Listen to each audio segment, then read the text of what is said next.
Hello and happy World Oceans Day.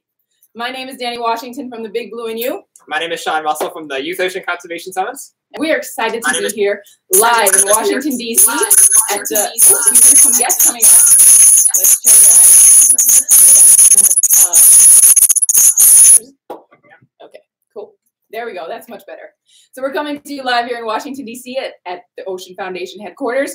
We're so excited today. We're doing a live stream with our Sea Youth Rise Up delegates. And Sea Youth Rise Up started about in 2016.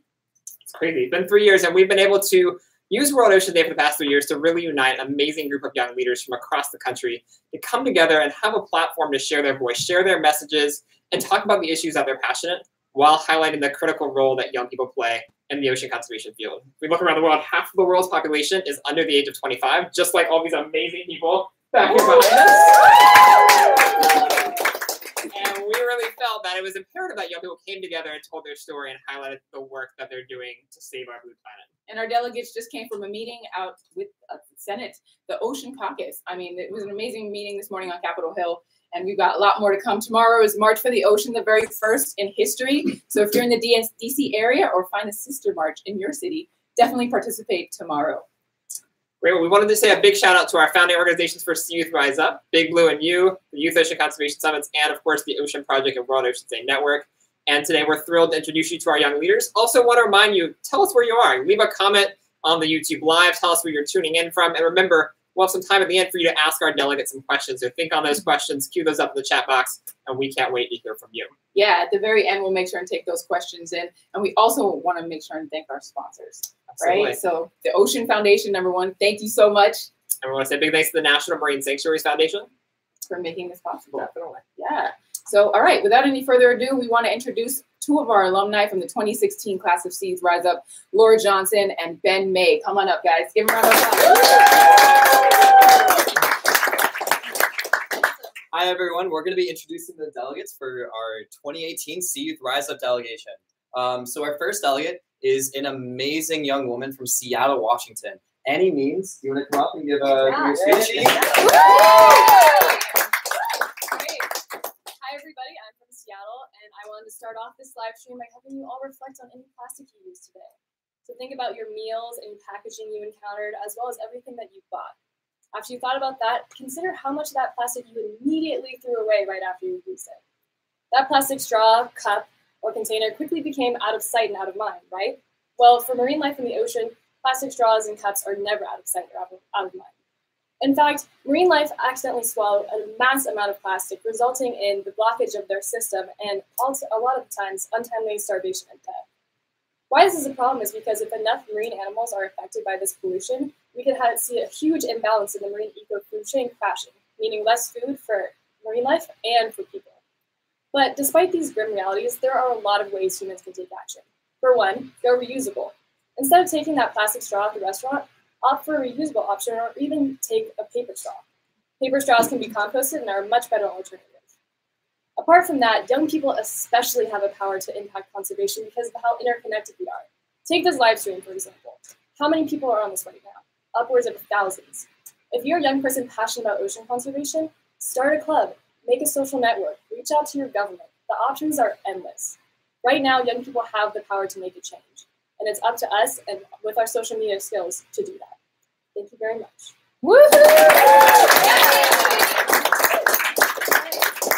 Awesome job, Annie. Next up, we have Madison from St. Augustine, Florida. Hi, I'm Madison Tunder. I'm 17 years old and I live in St. Augustine Beach, Florida. And I can say growing up on the coast my entire life, I've always been really passionate about our world's oceans and conservation. But as a young person in this world who will have to deal with the consequences of the actions we take today, youth really need to be active in preserving our world for tomorrow. I'm sure you've heard that this generation is critical to our future, but it's not just a tagline. It really has to go along with the actions we take every day and the accountability we have for the choices that we make as consumers. I found my own calling in research as a youth, focusing on the effects of different stress indicators on marine life. In particular, I focused on the effects of micronized chemical sunscreen or spray sunscreen on the oyster's ability to filter bay water. Oysters are extremely important keystone organisms systems that filter up to 50 gallons of water per day. Unfortunately, 6,000 metric tons of sunscreen are introduced into our bays and waters every year, and not much is being done about it. Because nanoparticles are microscopic, they can be ingested by even the smallest of organisms, and they pose a threat to every marine organism, not to mention humans. They can actually process through our own skin, too. My research found that they contribute to our environment. I recommend non-nano-sized zinc oxide sunblock. It's thicker, it's creamier, it doesn't impact us, and it's safer for our environment. Let's show the world just how loud the youth voice can be and turn the chimes for change. Thank you.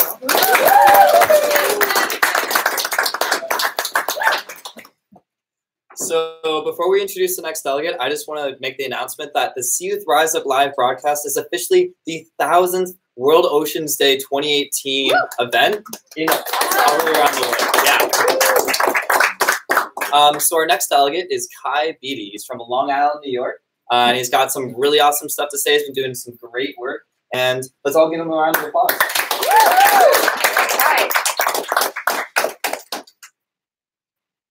Hello, everybody. My name is Kai. I'm 17, and I'm from Long Island.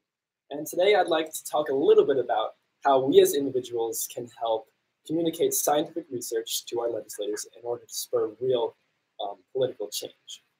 So personally, my passion for the ocean began with my general fascination with it. And after diving in the U.S. Virgin Islands and experiencing a wide array of wildlife, I became passionate about coral reefs and decided to devote my time and energy towards preserving them.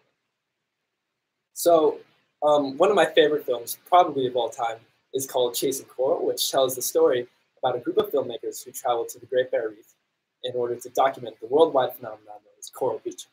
So for those of you who don't know, coral bleaching is a stress mechanism caused by ocean acidification in which corals release the algae from inside their bodies. And this is a problem because these corals are the main source, these algae are the coral's main source of nutrient, and without them, they're likely to die. And not only does coral bleaching affect the coral itself, but it also has major implications for the reef because of all the marine life depending on the reef. And what a lot of people don't know is that reefs are actually very loud. And when you're underwater, you can actually hear fish communicating with each other, purring and clicking.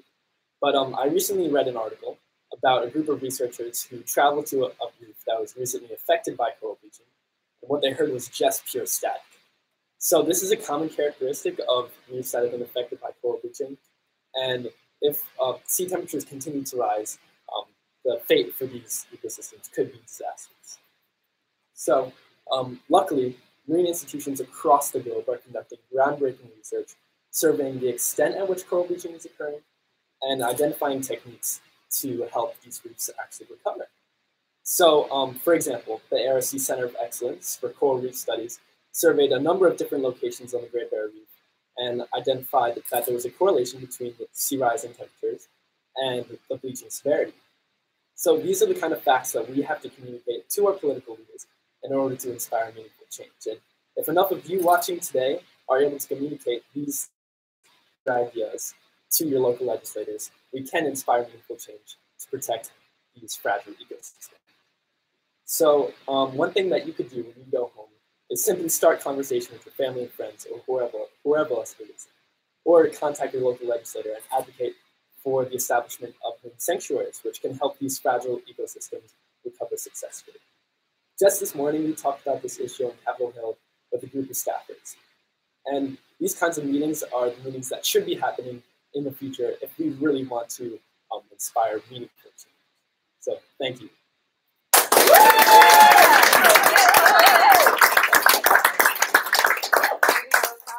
And up next, we have Ruby from Santa Cruz, California. Give it up for Ruby. Hi guys, I'm Ruby. Like you said, I'm from Santa Cruz, California. And Santa Cruz is a coastal beachside town, and it's frequently voted among the most beautiful places in the world. But at the same time, we are also home to some of California's most polluted beaches. And growing up in Santa Cruz, this duality really interested and confused me. How could two seemingly conflicting narratives, one of conservation and one of convenience, coexist in my super small hometown? And it's interesting because To me, it seems pretty obvious that we should prioritize conservation over convenience. And when I asked the adults in my life, they certainly seemed on the side of saving the world.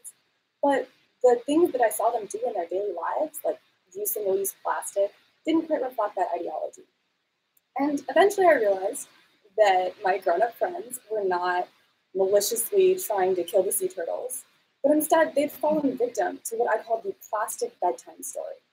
And the plastic bedtime story was written when plastic was first invented in 1907 to sell it to consumers. And corporate interests created this narrative that would have us believe that because plastic is cheap, because it saves money, some time, and some energy, it is fundamental to what it means to be independent and American in the modern world. Now, I don't believe this story, and I'm pretty sure you don't either. But the problem with the plastic bedtime story, the reason it's so pervasive, and the reason I call it the plastic bedtime story, is it has put the world to sleep and created a world full of sleepwalkers who move through life accepting things like single-use plastic without a word. And these split-second decisions can last for 500 years because that's how long it takes a plastic straw to break down. So this is a big problem, and I've decided that I want to help wake the world up. And I know that my best teammates in this task are fellow young people and youth power. And so with that in mind, I founded my organization, the Santa Cruz Environmental Alliance, at 14. And I worked with other young people in my area through social media campaigns, classroom visits, marches, and more to rewrite that plastic bedtime story and create a narrative that's more appropriate for the 21st century. I know that it can be really scary to be awake when other people are asleep, especially when you're in middle school and high school, and there's so much emphasis on fitting in. But at the same time, I know that it's a lot easier once you find a network of other young individuals who are fighting for your values and for your causes. So my best advice to you is to go out there, meet people, find people who are passionate about the same thing. I know that the future with climate change and other big problems can feel really unsure. But if we face it with our eyes open, I believe that we as young people will save the world. Thank you.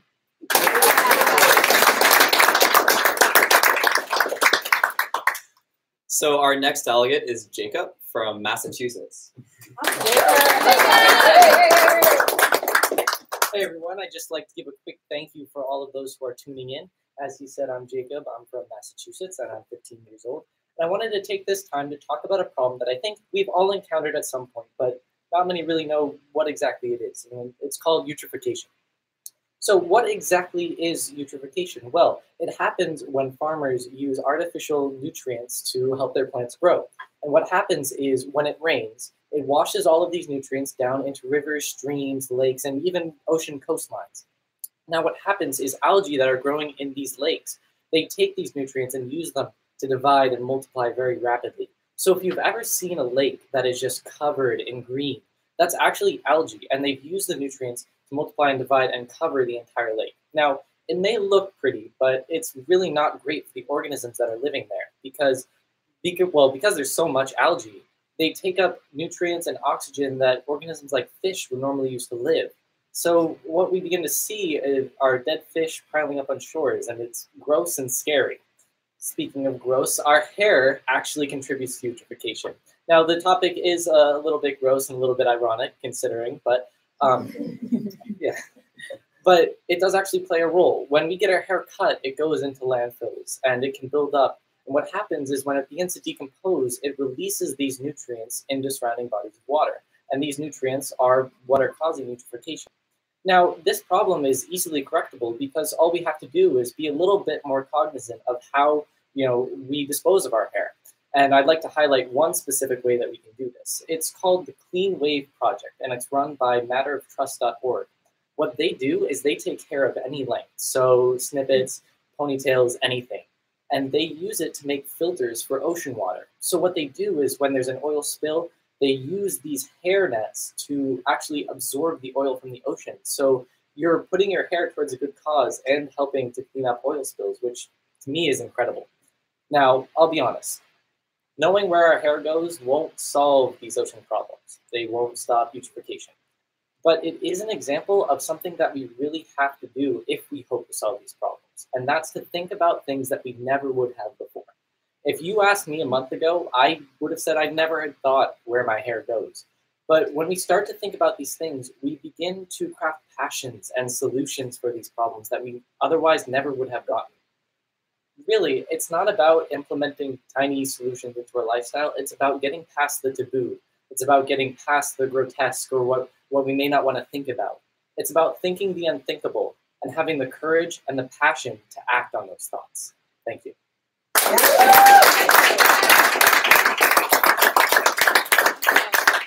All right, up next we have Darea from Baltimore. Hi,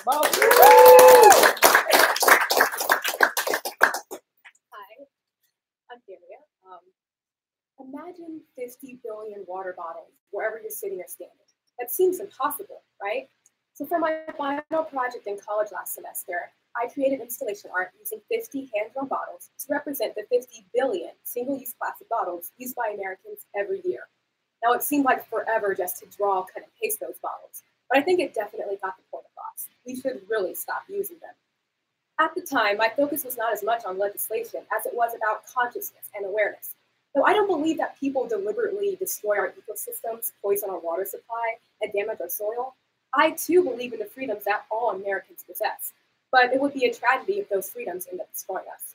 Now, our destructive tendencies can stem from a lack of education, consciousness, or awareness. So that's why I work to educate our youth and help teach their adults how inexpensive, reusable bottles become over time, how to eat organically and locally on a budget, and how to shop at farmers markets to avoid the use of plastics.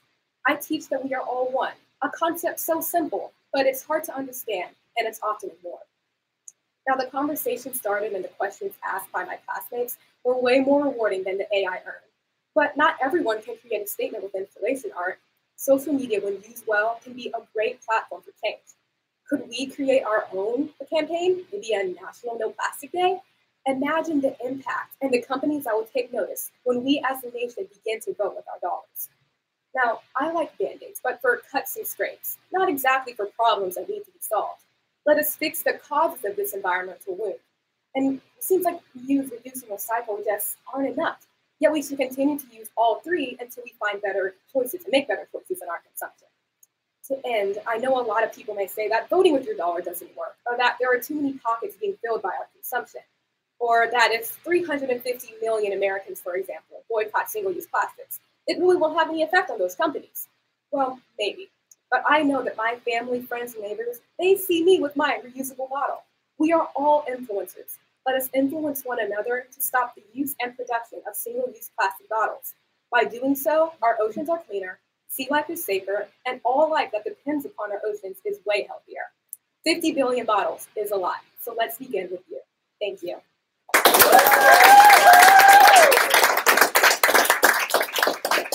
All right, and last but not least, we have our last delegate from Newark, Delaware. Her name is Vaishnavi, and she has some great stuff to talk about. Let's go.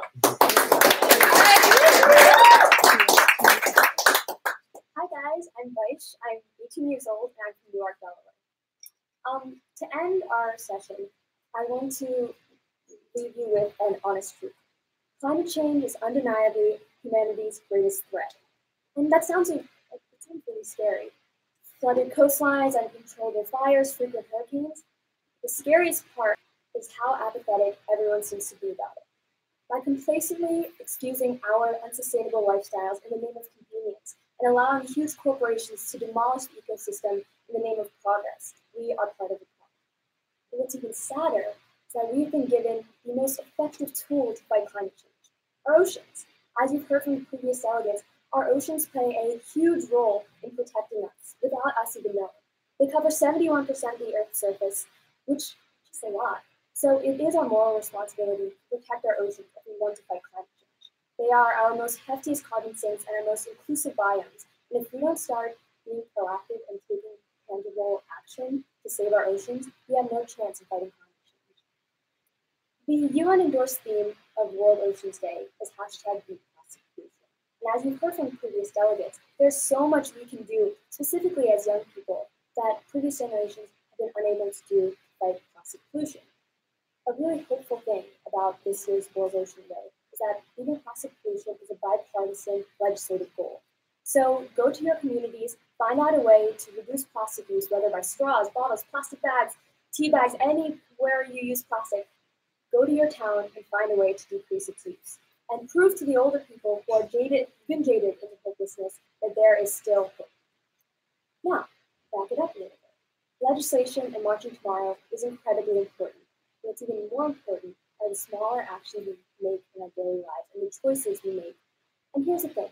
I know all of us and all of you at home really care about the environment and in the abstract. And when we talk about it, we sound a bit preachy. But when it comes down to actually acting on our words, we tend to draw the line. When it comes to taking shorter showers or colder showers or skipping a plastic straw or cutting dairy or meat, we tend to get a bit nervous, which makes sense. These are hard choices. But anything worth doing is difficult to do. For example, livestock consumption is the largest producer of methane in the US. And methane is 20 times more potent than carbon dioxide. So if all of us take at least one meat this Monday, we have the potential to save massive ecosystems and increase biodiversity in our oceans, which ultimately will help us fight climate change. Overall, again, we have a moral responsibility to leave behind a society that we're proud of. If we don't start soon, we might not even have a fighting chance. If we don't start taking tangible action, we will not be in a position to even fight for a future that is at least as good as the one we have now. And so my challenge to all of you at home to close our session is to go home and find one way to change your daily lifestyle, to decrease plastic use, to generally decrease your carbon footprint, but to be more cognizant of the impact you are having on the ecosystem. Thank you.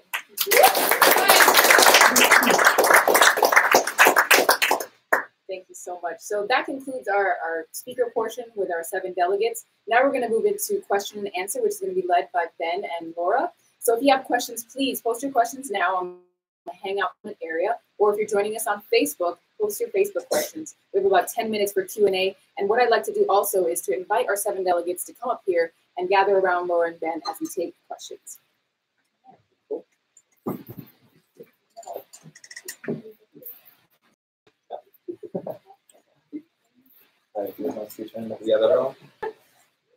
All right. So our first question right now to start us off. All right, awesome. First question to start us off. It's going to be, what advice do you have for conservation-focused organizations to help them meaningfully engage young people in their work? Any of you guys can answer it. If you guys have an answer, okay. I think that one really important thing is for organizations run by grown-ups to pay attention to what young people are saying. And that's not just, being on Instagram or having an Instagram account. It's really creating programs where young people can be engaged, whether it's interns, as advisors. It's really essential that you're not just listening to the trends, but also to the voices of young people and the issues we care about. I think that almost everyone here today is involved with grown-up organizations as youth advocates, and that's all that really important to our work. Yeah, I would say, just to add on to that, also one thing that would be helpful is for people who aren't necessarily familiar with the problems, making them understandable, especially for young children, will really help them evolve. I think we've all gotten lost in jargon every once in a while when we're talking about these issues, simply because we're so passionate about it. And making that language a little bit more understandable for people who maybe have never heard it before can really help get people involved. So do you want to ask the next question? The next question is, what advice do you have for conservation? Is that the first one? No. That one? Yeah. What message would you share with other young people interested in taking action to protect the ocean? I can do this one. So I did a recycling project a while ago working with the government, and what I quickly learned is that persistence is key. So even when you get shot down by adults whose ideas, they don't think your ideas are worth it, keep going. Persist, invite more other young people into your thing, and look at all of us. Like, getting involved is the most appropriate way to get action done. So that would be my advice. Keep going and get others involved. Yeah, I'd like to add on to that. So I conduct research, and in the beginning it was really scary being the 6th grader, not knowing anybody and wanting to save oysters, these filtering rocks that students my age didn't even know anything about. And so after emailing scientist after scientist and just emailing everybody I could, I found one person that helped me connect to someone who helped me connect to someone else, who helped me connect to someone else. And I finally was able to build the infrastructure and the support around me from like-minded youth or well-known scientists, so I could circle back to those people who initially rejected me and make the change that I wanted to see. Thanks. on to that, I think leading by example is so important because, again, it's really easy for all of us and all of you who really care about this issue specifically to talk about how important it is. If they don't see you recycling or talking to the government, it's really hard for them to, it's really hard for you to establish a sort of credibility. And seeing you act on what you preach is really inspiring other people I found. So I'd say lead by example. So we got our first question in here. So how did you all first connect with local or conservation groups? Any advice on how to find and get involved with local causes? From Spencer Wilrek. Yeah, that's a good one. I'm sorry if I butchered your last name. I think it's as simple as like just an internet search, really. If you search organizations in your area, you'll find a whole bunch of different things. I know that's how I first started looking into different areas. And once you start doing that, like if you send a couple of emails out to an organization you found near you that seemed interesting, once you establish those connections, I think naturally those people that you start talking to will be able to show you other opportunities as well. So even if you reach out to a person and it doesn't end up working out, you still have that contact to be able to find other opportunities that will.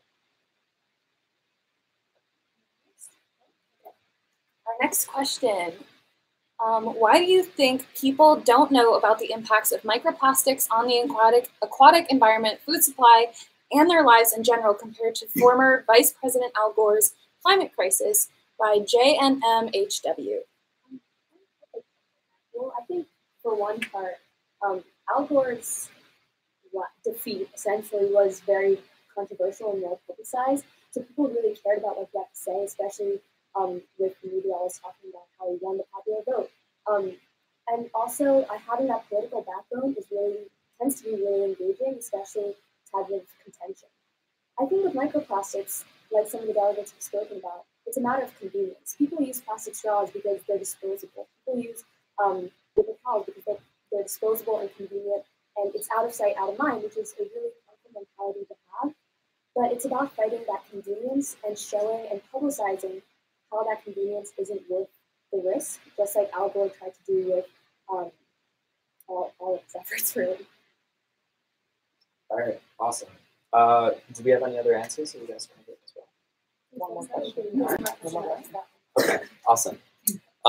So also from JNMHW, what do you think is the most important neglected aspect of anthropogenic pollution on aquatic ecosystems? I think that one of the most important sort of mistakes we've made in addressing the plastic pollution issue is addressing the human side of it. It is very easy for us to corner environmental issues as only having to do with non-human ecosystems, with non-human animals. And although, of course, we all love sea turtles and the impact of plastic on sea turtles is something we're all concerned about, I think that there's been a failure to incite public interest by connecting plastic pollution, the chemicals that are released to human health, to fisheries and how plastic damages fisheries. Plastic ends up on our plate, but it also hurts the many people whose careers rely on fisheries and other ocean resources. I think in general that we've failed to make plastic pollution something that we should all care about for the sake of ourselves and our children, and not just for non-human resources is really unfortunate. That was really well said. Does anyone else have anything to add as well? I think people tend to be more being pressured the way we eat, just because it's so heavily reliant.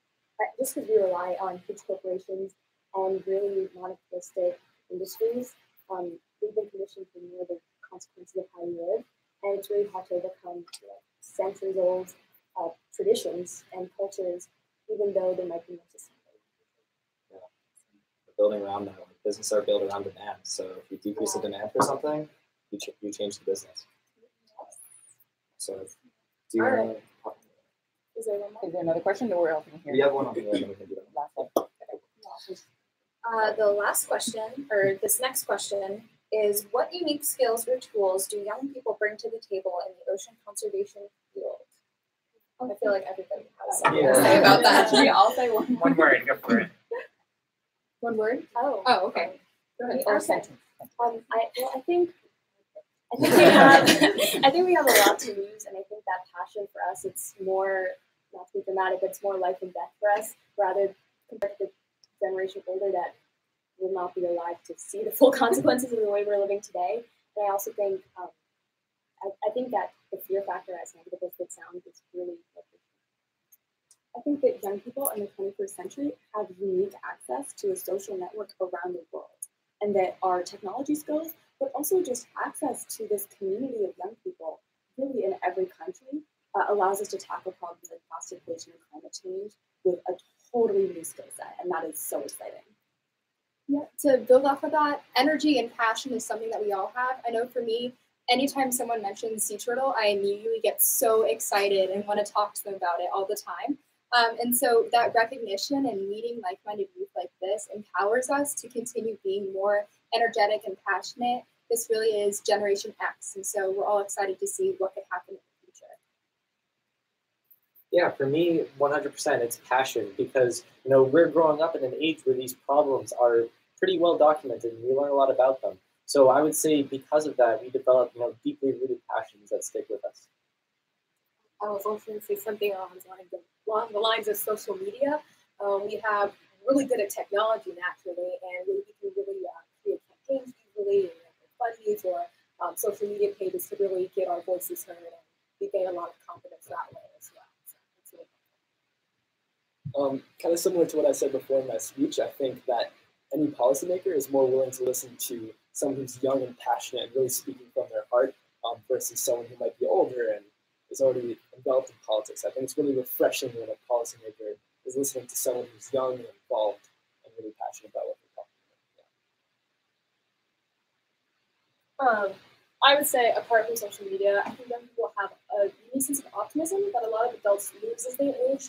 And I think that it's like optimism and hope is sort of what keeps us going, and we think that we can make a change. In fact, I think we know that we can. So I think that optimism is really the driving force for most of our actions. Hashtag ocean optimism. Hashtag ocean optimism. Awesome. What an incredible group of young people we have here, and thank you so much to all of you. I'm Rachel. I work at the Ocean Project, and we coordinate World Oceans Day.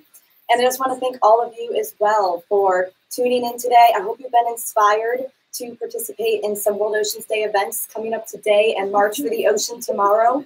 Remember to share with us on social media, hashtag World Oceans Day, hashtag See Youth Rise Up, hashtag Beat Plastic Pollution. And on behalf of the entire 2018 See Youth Rise Up delegation, Happy World Oceans Day!